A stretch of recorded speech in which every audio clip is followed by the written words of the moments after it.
Kattappana YMCAയുടെ കുടുംബസംഗമവും വയോക്ഷേമം public relation project ഉദ്ഘാടനവും നാളെ വൈകിട്ട് 4 മണിക്ക് കട്ടപ്പന YMCA ഹാളിൽ നടക്കും. ഇടുക്കി MP അഡ്വക്കേറ്റ് ഡീൻ കുര്യാക്കോസ് കുടുംബസംഗമം ഉദ്ഘാടനം ചെയ്യുമെന്ന് ഭാരവാഹികൾ വാർത്താ സമ്മേളനത്തിൽ അറിയിച്ചു. വിവിധ മേഖലകളിൽ വ്യക്തിമുദ്ര പതിപ്പിച്ചവരെയും അക്കാദമിക് മികവ് പുലർത്തിയ കുട്ടികളെയും യോഗത്തിൽ വെച്ച് ആദരിക്കും. Kattappana YMCA president KJ Joseph ചടങ്ങിൽ അധ്യക്ഷനായിരിക്കും. വയോക്ഷേമ പബ്ലിക് റിലേഷൻ പ്രോജക്ട് ഉദ്ഘാടനം national rural YMCA vice chairman George Jacob നിർവഹിക്കും.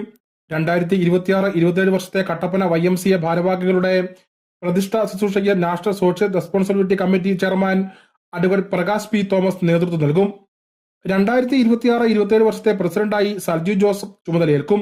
അക്കാദമിക് മികവ് നേടിയവർക്ക് Kattappana municipality chairman Joy Vettikkuzhi merit award നൽകും. വിവിധ മേഖലകളിൽ വ്യക്തിമുദ്ര പതിപ്പിച്ചവരെ യോഗത്തിൽ വെച്ച് ആദരിക്കും. വർഷങ്ങളായി നല്ല രീതിയിലുള്ള പ്രവർത്തനങ്ങളുമായി മുന്നോട്ട് പോകുമ്പോൾ മുതിർന്ന സഹോദരങ്ങൾക്കുള്ള പ്രവർത്തനങ്ങൾ വളരെ കാര്യക്ഷമമായി ഇന്നലകളിൽ ചെയ്തിട്ടുണ്ട്. അതിൻ്റെ ഭാഗമായി കുറെ കൂടി മികച്ച പദ്ധതികൾ ഈ വർഷം നടപ്പിലാക്കാനാണ് സംഘടന ആലോചിക്കുന്നത്. പുതിയ അംഗങ്ങളുടെ സത്യപ്രതിജ്ഞയ്ക്ക് nomination committee chairman George D Paulose നേതൃത്വം നൽകും.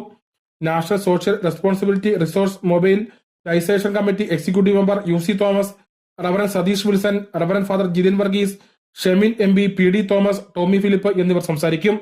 വാർത്താ സമ്മേളനത്തിൽ George Jacob, KJ Joseph, Salju Joseph, PM Joseph, Lal Peter, Tommy Philip, Cyril Mathew എന്നിവർ പങ്കെടുത്തു. News bureau Kattappana.